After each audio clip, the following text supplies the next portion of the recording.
Welcome to Head to Heart Podcast. I'm your host, Jenny Markham. This bi-weekly podcast is designed to be a safe space to admit what we truly believe in our hearts. We all know the difference between just having biblical knowledge floating around in our heads and actually believing that it's true. Until God's truth makes its way into our hearts, nothing changes. We'll be doing a mix of solo episodes and interviews with friends who have experienced the freedom that comes when head knowledge becomes heart knowledge. We'll talk about overcoming lies in our relationships, mental health struggles, and the way we see ourselves. The truth will set you free so that you can walk every day in the freedom God desires for you. It's time to let go of the pressures, insecurities, and burdens.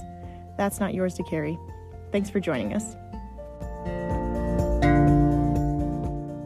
Thank you, everyone who's tuning in to this podcast. Of all the podcasts that you could be listening to, thanks for choosing us today. I have a very special guest with us. Her name is Wendy J. Olson. The J is very important because it helps the name have a nice ring to it, Wendy J. Olson. But I'm so excited to just share her story, and she's going to be talking to us about, well, I don't want to say anything. I don't want to spoil it. So, Wendy, why don't you introduce yourself, who you are, your family, what you do, and a fun fact. Yeah, so my name's Wendy, and I have to say first, I am from Long Island, New York. I like to preface with that before I tell people where I actually live, which is I live in Texas. I actually grew up in Houston. I moved to Texas when I was 9, but now I live in the DFW, Dallas-Fort Worth area. I live on 2 acres with my husband and my 2 kids. I'm a healing coach. I walk with women through their stories of past hurts and traumas. I also founded a grassroots nonprofit called Grit Plus Gumption Farmstead. They started with a good friend of mine back at the end of 2020. We serve women survivors of domestic violence and sexual exploitation by providing free therapeutic services, hosting monthly get-togethers to build community. We take them on healing retreats 4 times a year, 1 per season. My other job, as I have 3, is I help run an online magazine called Macaroni Kid, which is a national magazine with a local presence that provides fun, family-friendly activities for people that are local to our community. So that's everything I do. And then a fun fact about me, well, I grew up on an island, so I love going to the beach, right? But I don't live anywhere near the beach, but I wish I did. I love to body surf, kayak, and paddleboard. And summer is my favorite time of the year. And I started joking that I'm solar powered. So I know people who refer to themselves as solar powered. I've heard that before. It's mostly people who move to Florida because they don't want to suffer from seasonal depression up north. But yeah, no, I mean, even from moving from Houston to Fort Worth up here, I'm like, it is cold here. Cold. We have winter and this is not cool. So, wow. Yeah. Big changes. So, Wendy, tell us, what have you been set free from? So I feel like I should put out that everything I say from here on out is a trigger warning. I will say that my story has a lot of facets. I'm a survivor of many things. Narcissistic abuse. I'm a 2-time rape survivor of intimate partner violence and sexual exploitation. I live with complex trauma and PTSD, and I currently do EMDR for trauma therapy, which has completely changed my life. That and story work. I used to joke that I've lived enough for 3 lifetimes. So I'm also someone who's battled an addiction with drugs, alcohol, as well as sex. I'm a sober person now, but I don't do 12 steps. My story is just not a typical one, and I'm okay with that. I'm learning to love the warrior inside myself, and I love to show others that their warrior lives inside them as well. Yeah, and I got involved in the work that I'm doing now, anti-trafficking work, through a friend of mine named Jackie Hooks, who ran a grassroots nonprofit called Pruning Hooks in West Houston. And this is funny, but she asked me one day to spend a Tuesday morning with her calling hookers. And I was like, okay. So it was very vigilante style back then. And the things that we did back then are totally not kosher to do now, because so many things have changed in the last 8 years, but it was a good learning experience. I ended up burning out really bad 2 years into that work and took a hiatus for 2 years.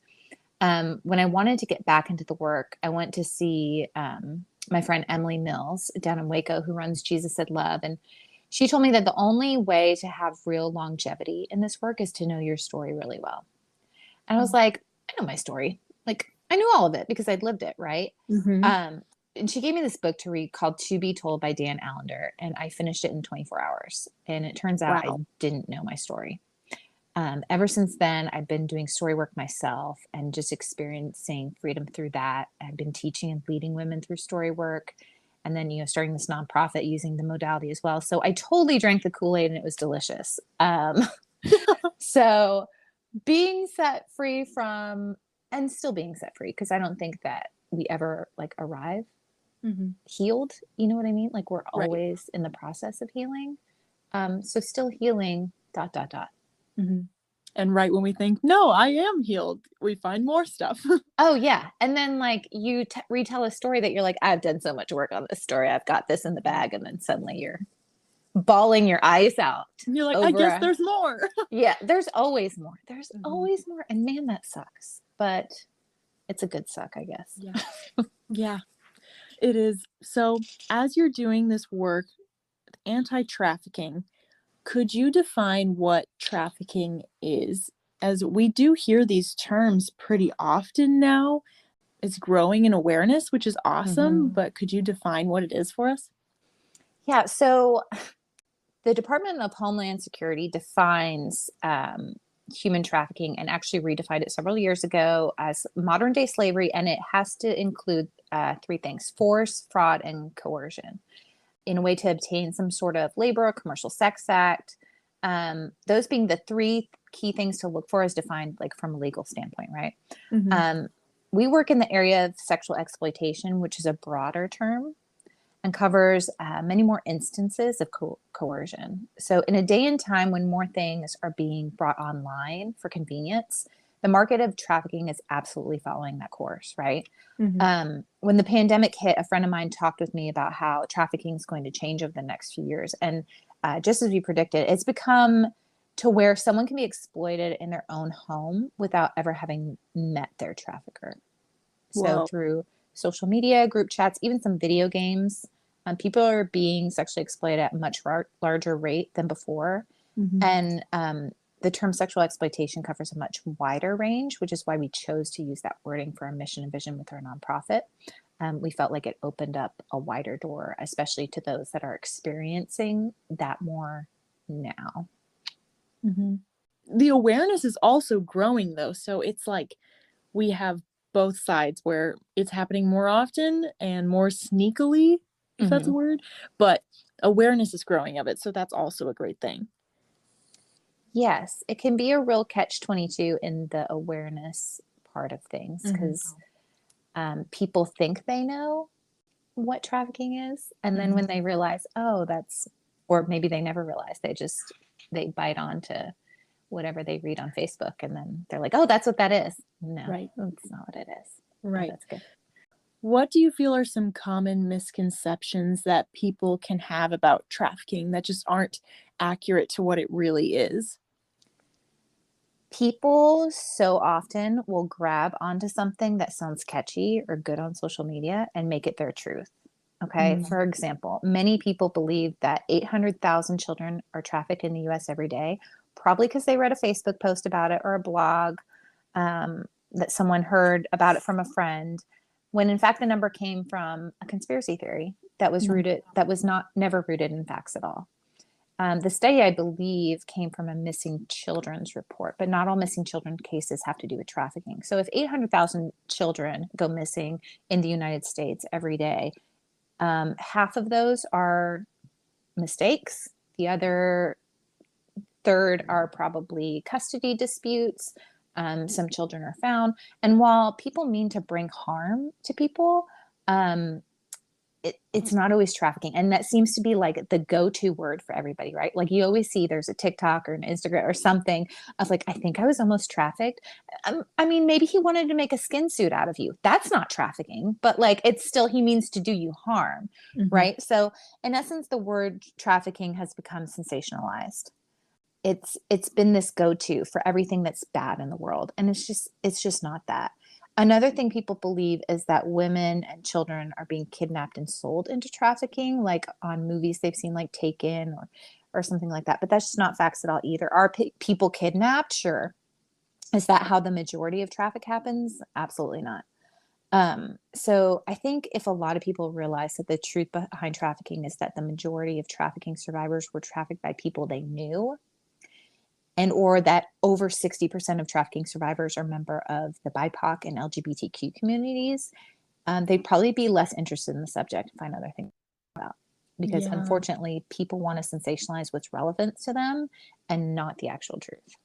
Wow. So even as you are working with survivors of sexual exploitation, how did you construct your theology of social justice when you're looking at something that's so wrong in the world? See, this is such a hard question to answer because, like, what I believe now is in no way what I believed so many years ago when I started, right? Like I kind of mentioned, we did real vigilante work, and like what we did then would not be kosher now. Right. But I do believe that like faith is a river, and it never, it needs to be ever flowing, ever changing the landscape around it. Otherwise it becomes stagnant and begins to stink. Right. Having said that, I'll acknowledge that bad things are happening in the world, and I don't see that coming to an end. Some people construct their view of social justice as bringing an end to something in their lifetime. And while I think that's a totally worthwhile goal and something to work to attain to, I don't think we ever reach that goal. And that's more of a savior complex to me than someone who cares about reform and justice. For me, I love the idea that like we're all in this together and suffering is a part of life. And I also hate that we all have to suffer. Yeah. Right. I think that especially as a parent of two kids that I don't want to see suffer, yet I know trauma will knock and has already knocked on their door. So it's not avoiding the trauma. It's what do we do next? How do we heal? That's my lane. And that's where I love meeting people at. Trauma happened. Stuff happens. Now what? Are you ready to work from there? Let's go. You know, that being said, I don't believe anyone, like I said earlier, is healed. As in past tense, I believe we're always working towards healing, but never healed on this side of eternity. It's just a path that we continually choose to walk down. You know, our mission statement at Grit Plus Gumption is that we exist to empower women survivors of sexual exploitation and domestic violence to continually pursue holistic healing among safe community. Not that we're going to fix them or show them how to fix themselves. We're just going to show them a path and they can choose to walk it or not. We can't fix people, and we need to get out of that mindset that we can. No good therapist is like, oh, hey, I fixed a patient today. No. Right. You showed up for them. You gave them a safe space to process, to grieve, to heal. Nobody fixes people except like maybe chiropractors. They're great, but Right. Yeah, that's beautiful because you're just joining in this one part of their lives, and you're not like, let me stop your suffering for you. It doesn't work like that. right. And even as they're walking down this path of healing, there's still more suffering to come. I mean, I keep thinking like, okay, like the rest of my life has got to be easier, right? And then there's just some like, well, shit, there goes that idea. Like, you know, it's just we can't escape it, but we can choose what to do after it. Right. Brief interruption here to tell you about subscribing to Head to Heart podcast. You know how we produce an episode every other Friday, right? Well, by becoming a subscriber, you get a new episode on all those off weeks too. Subscribers get bonus, exclusive, and extended episodes completely ad-free. So that's 0 commercials, and they are totally unedited. It's raw and real just for you. And all of that is just $2 a month. That's it. So you can sign up and become a subscriber by going to the link anchor.fm/Jenny-Markham/subscribe. And I'll put it in the show notes for you too. So without further ado, enjoy the rest of your episode. How does pornography play a role in trafficking? So it's an interesting connection that's made here because a lot of people want to say that all porn is trafficking, and that's just not true. Like, over the last few years, if you've followed along with any of the Pornhub stories, you see where people have been exploited online, filmed without their knowledge, and then posted on Pornhub for others to view as massive rates, right? Mm-hmm. There have been lawsuits and all sorts of shutdowns, and yet this site still continues to run and make billions of dollars. When you're in a trafficking situation, you do not have autonomy over your own body because essentially someone owns you. Mm-hmm. Now, you don't know that they own you because they've gaslit you into believing that this is your idea. So is there trafficking happening in porn? Absolutely. Is all porn trafficking? No. Is all porn sexual exploitation? Maybe.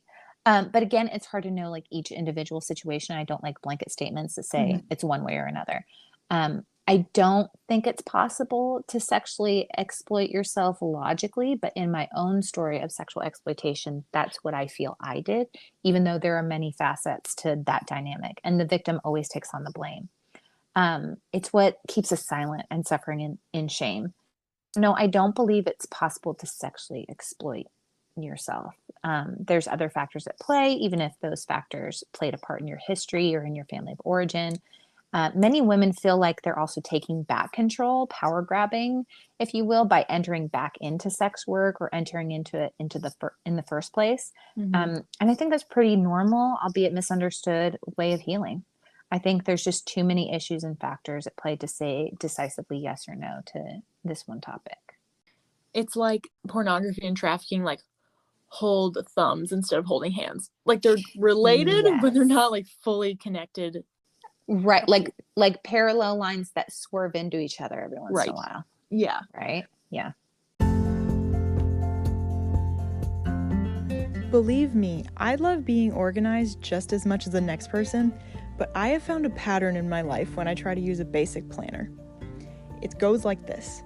I'm going strong, writing down what I need to do until Thanksgiving comes around. And then I forget the planner exists until the new year.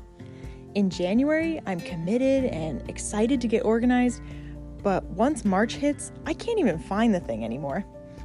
Have you ever experienced this?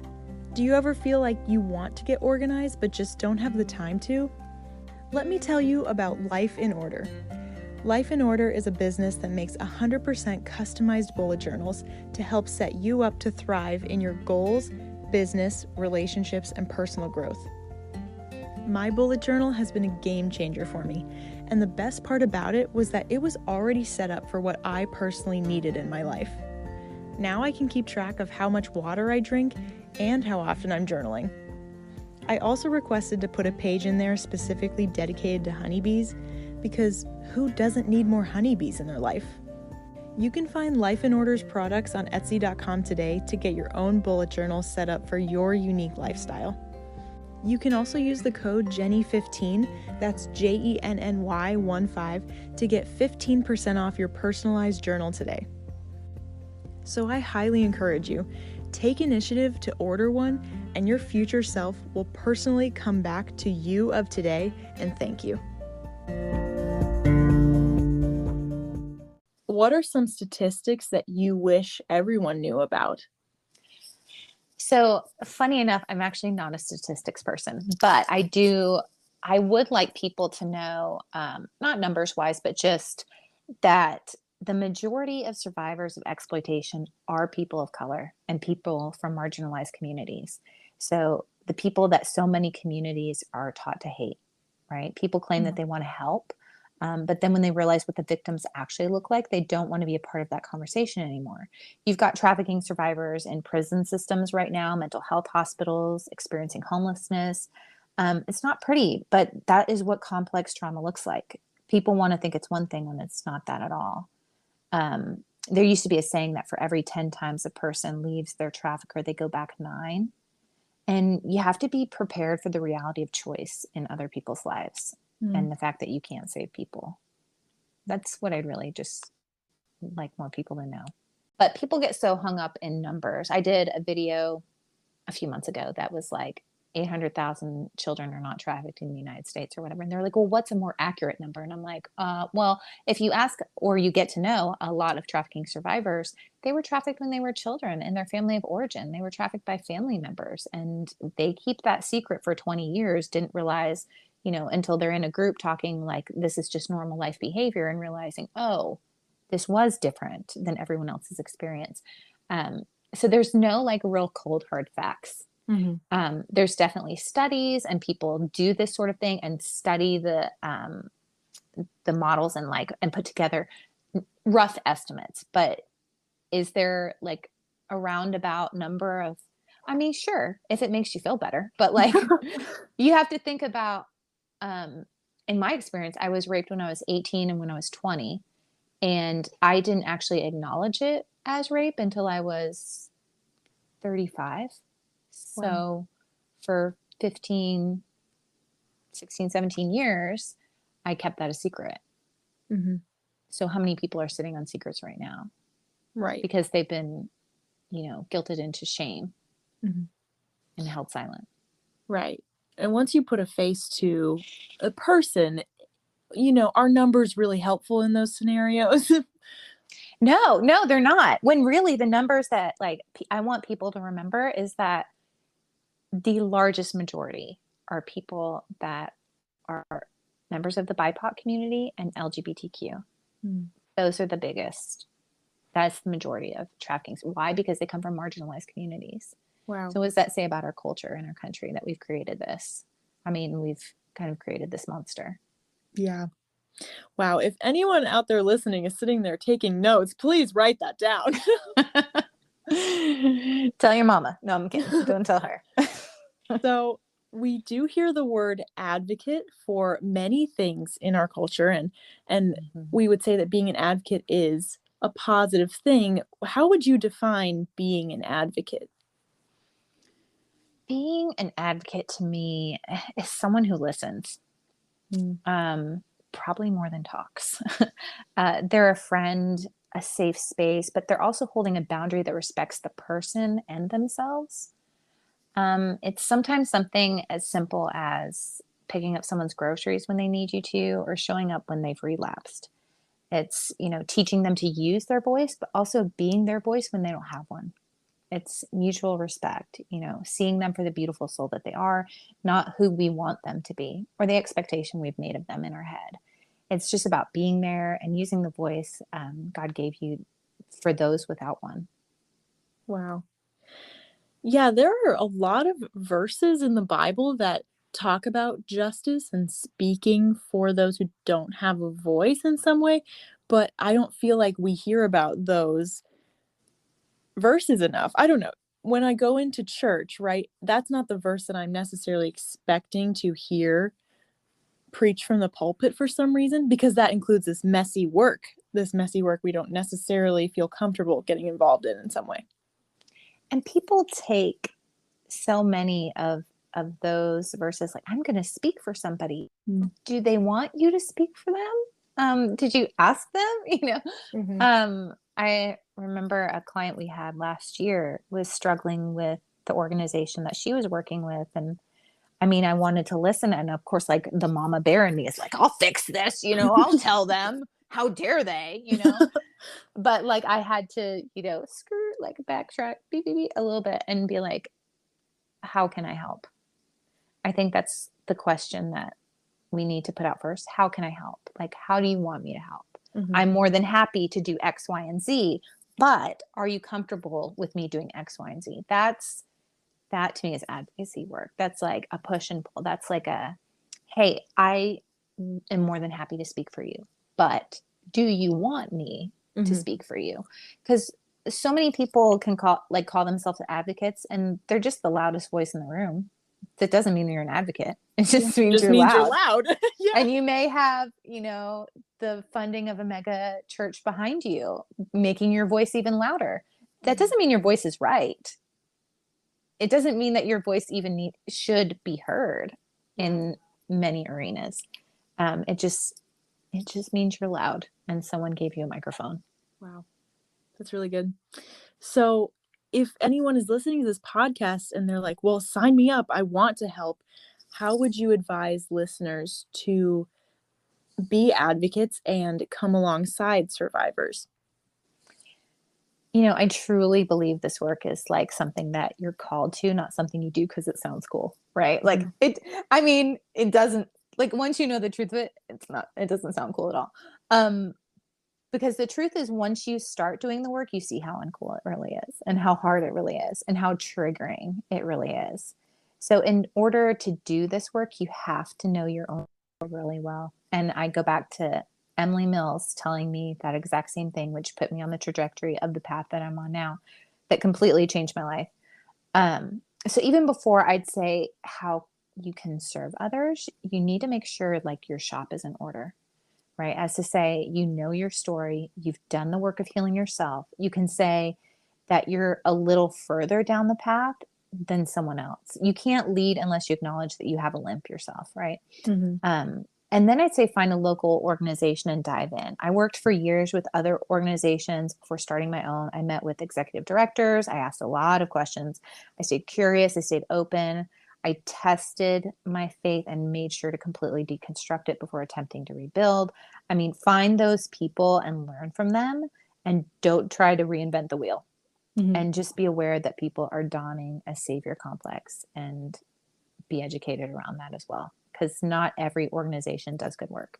Right. Well, if anyone is listening to this and they are like, I just want to learn more, do you know any good resources that you would recommend of maybe not necessarily how to get involved right away, but at least to learn more about this? Yeah. So actually, a mutual friend of ours, she's a great resource, runs an organization called the Abolitionist Collective. Abigail's just someone who has her ear to the ground on what's happening in the anti-trafficking movement.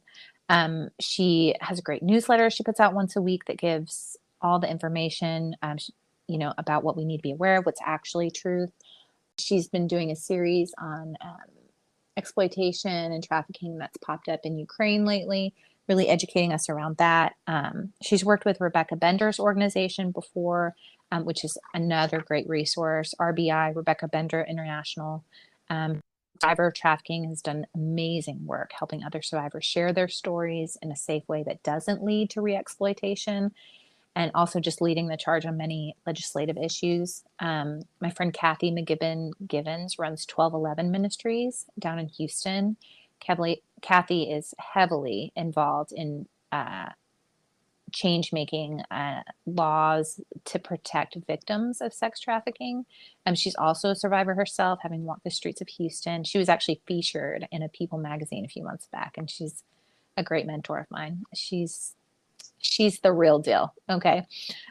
The Entity Haven, my dear friend, Deja Richardson, she runs that down in Houston as well. They do on the ground outreach, meeting the girls like right where they are in Bissonnette, which is commonly referred to as like the Strip or the Blade. It's just the street where the girls commonly walk nightly.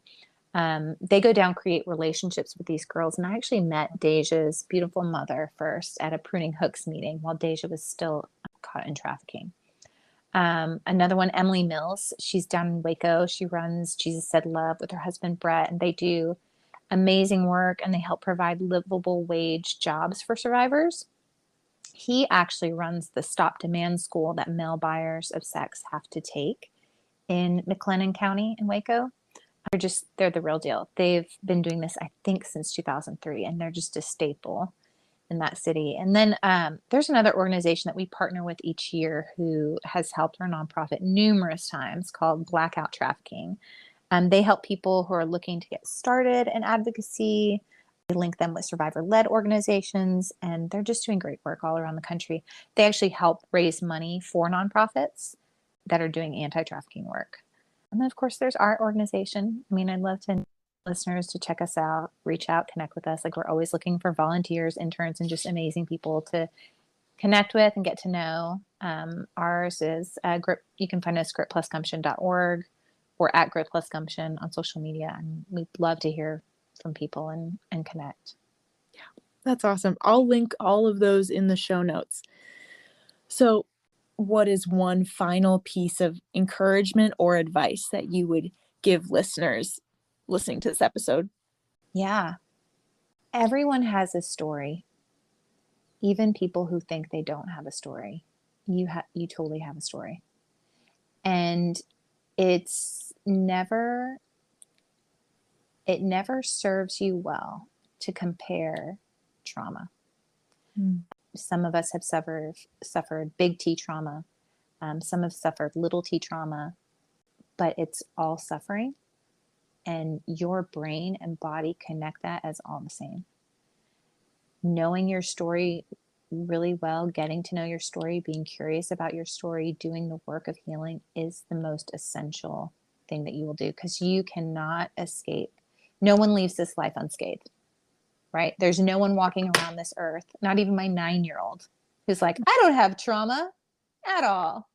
And it's funny because I meet people a lot that are like, oh, I don't have trauma. And I'm like, really? Because it's showing up in your everyday life right now. But I don't know what it is, but I can tell you by your nervous laugh that you have trauma in your past. Knowing your story well, being curious about your story, not being ashamed of your story, not comparing your story, not minimizing your story. That's what I just really would love people to know, is your story is important. Wow. Thank you so much for sharing all your wisdom and some of your experience, Wendy. I really hope that it just leaves our listeners feeling more informed and then also more aware of the issues that are going on right now, and then leading them to just seek the Lord. Like, am I called to help with this? How can I serve, even if that is just through prayer? So thank you so much for sharing. Yes, we have a prayer team with our nonprofit too. That's one way that we love for people to serve with us is we have a WhatsApp, text thread, but every day at 5:29, we pray 1 Samuel 25:29, which I don't have memorized off the top of my head, but it's even when you are chased by those who want to kill you, you are safe. And in the Lord's presence, he protects you, but your enemies will be shot like slings from him. That's a pretty good summary of it to me. Yeah, I mean, it's close, but just prayer of protection. Like there's always just so much spiritual warfare we deal with and things like that. So every day we make sure to pray around that. I'd love people to join us in that. Yes. Yeah. Wow. Thank you so much for being here, Wendy. Thank you for having me. Oh my gosh, this has been great. I love this conversation. Thank you so much for listening to this episode of Head to Heart Podcast.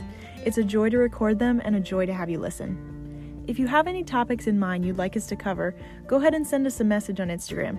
The handle is headtoheart_podcast. Make sure you subscribe as a way of making sure you never miss an episode. And if you would be so kind, go ahead and leave us a rating and review on Apple Podcasts. It helps out the show so much when you do. We'll be releasing episodes to you every other Friday, so stay tuned and thanks for joining us.